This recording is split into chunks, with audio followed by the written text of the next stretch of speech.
Finally, the wait is over. Watching the first episode of Loki has been so satisfying. You know, WandaVision might not get a season 2, but so long as MCU has shows like Loki, I'm happy. After traveling through space, time, and reality, the Loki series takes us to a new place. A place that exists outside the normal flow of time. Ooh. Before I start the breakdown, just a reminder, please subscribe to my channel and hit the bell icon to be notified whenever I post a new video. I'll be doing weekly breakdown of all Loki episodes. Thanks. Okay. If you'd ask me to describe this show in simple words, I would say this.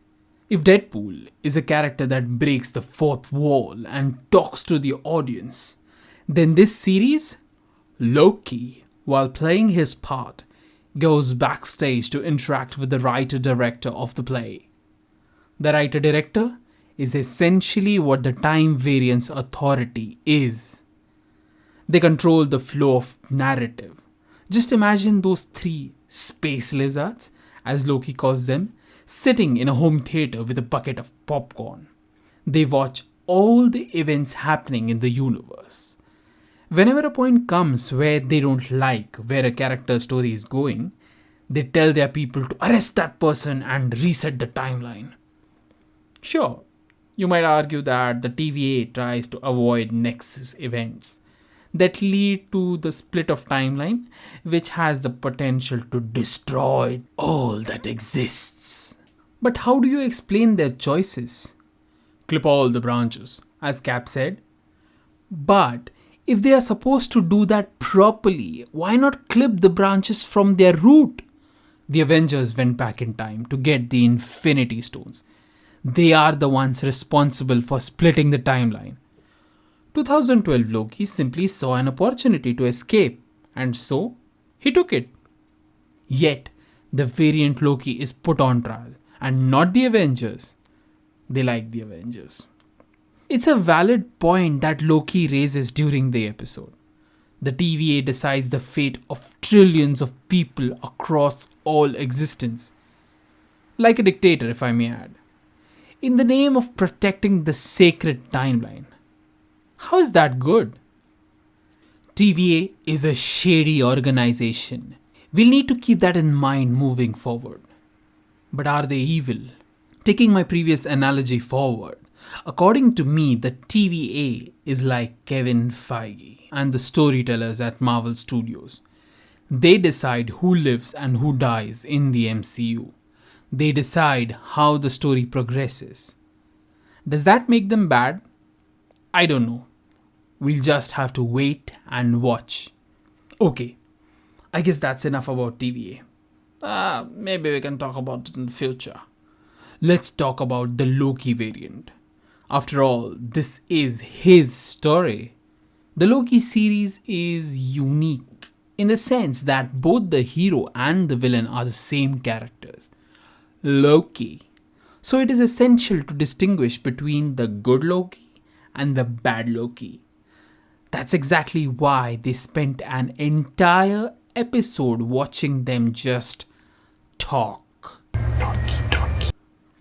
I know you must be missing some Marvel action. Trying to understand Loki, who is he and what makes him tick. The Mobius character does this intentionally.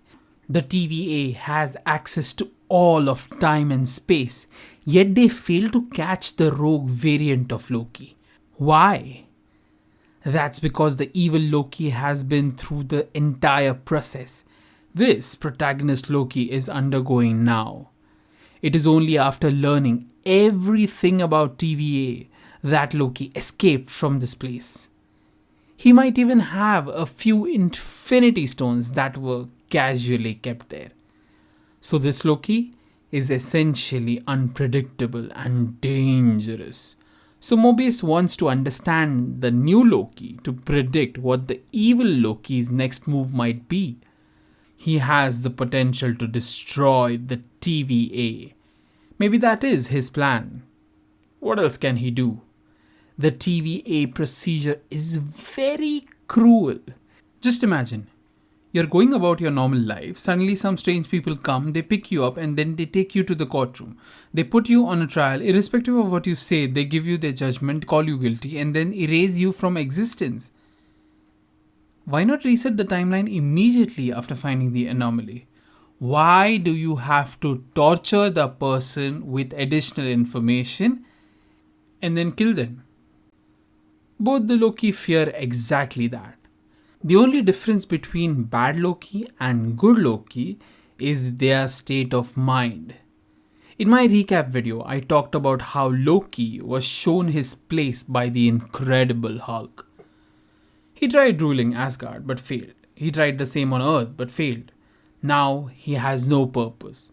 Also, after realizing that there exists a higher power, Loki does not know what to do now.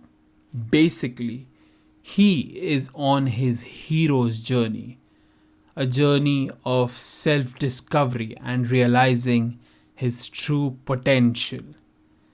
This is apparent from the parallels drawn with the events of Iron Man and Thor Ragnarok with the Loki episode, as we see in some of the initial scenes. In my opinion, Loki deserves better. He is worthy of being a hero. The only thing he needs to do is get rid of this self-doubt that forces him to overcompensate for his shortcomings that he thinks that he has. As he puts it, it's a cruel, elaborate trick conjured by the weak to inspire fear, a desperate attempt at control. Hopefully, he achieves that in this series. Finally, I would like to say that Loki is very metaphysics heavy series, just the way I like it. It talks about one's life's purpose, especially from a perspective where you're told that you're not in control of your actions. You never were. So it is going to be very interesting to see how this story progresses.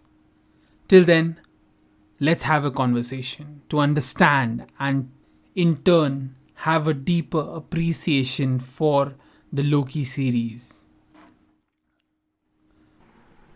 Please like and subscribe, and always remember, world building is so fantastic that I'm a fanatic.